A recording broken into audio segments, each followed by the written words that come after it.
against Matt and Nonu. Because he'd be able to, yeah, it'd be perfect, because we're nearly twins. It's awesome. Good job, buddy.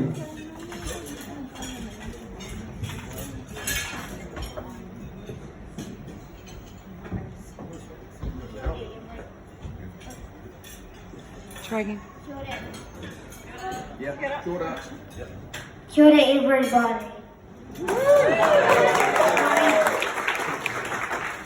My name is Lochie. When I've been skiing for 40 days at Cardrona Alpine Resort to raise money for the Cancer Society, because when my mum got sick with cancer, I was upset, but the Cancer Society helped my mum. This is my way of saying thank you to the Cancer Society for helping my mum when she got sick with cancer.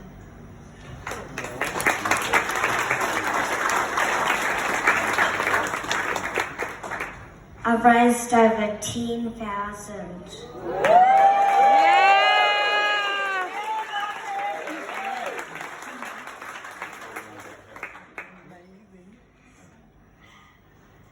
It started when we were in Queenstown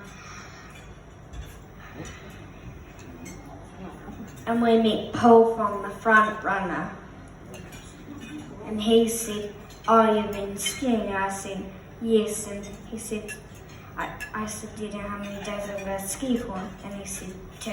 I said, "No, 40. And he frowned at Dad like, "What?" And it was from there we hopped back in the ute, and Dad said, "You could do a fundraiser. Who would you fundraise for and why?" I chose the Cancer Society because they helped my mum when she got sick with cancer.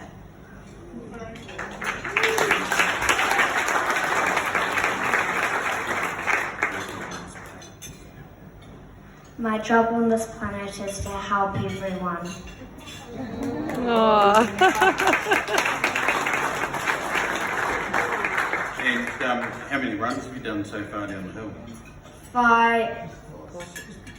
560. I've done over 100,000 vertical meters.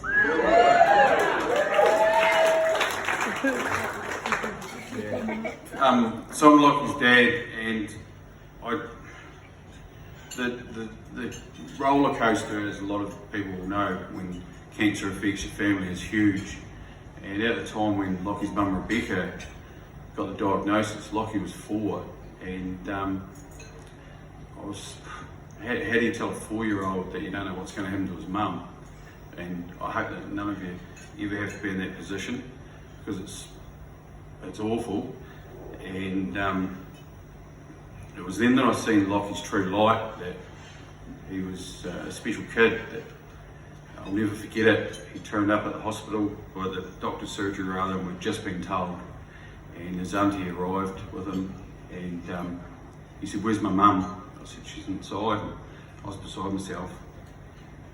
And he took off inside to find his mum, and it was, they say like that, you know, kids or animals and things sense things, and he was like that. He knew something wasn't right, and we tried to keep him pretty sheltered from what had actually gone on, because it could either make or break him as a person. And it's only in the last few years that he's really understood the grasp of what happened, and more and more he's wanted to do something to help. And this was his way of wanting to say thanks and try and inspire other people in the world that, you know, we've all got to do our part, because if we don't all help each other, like, what have we got left? Like, for no reason, we can just do our job and make money every day. And I was like that. I was a workaholic, and it was then that I realised that this wee fella and Rebecca they were key in our circle, and you got to cherish those moments. And the last 40 days spending with this kid up the hill, he's taught me a lot of things, and a lot of other people a lot of things. His complete compassion that he shows. There'll be complete strangers and they'll be crashed on the hill, and he'll romp up to them. And one day he romped up to this fella do you need help?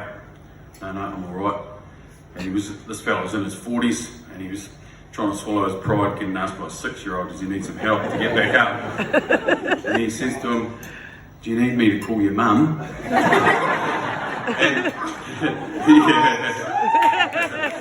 he was a bit embarrassed about it. And this fellow's like, I don't need my mum. But that's what he's like. And then one day Lochie had a stack up, he was pushing it pretty hard, and it wasn't that he was upset the most about crashing, it was the fact that no one stopped to check on him. Everyone sailed past him, and no, he couldn't understand that, the fact that he stops for other people.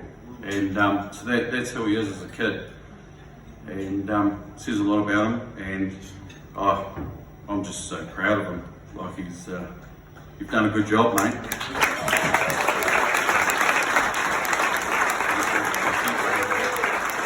Thanks, everybody. Have a good night.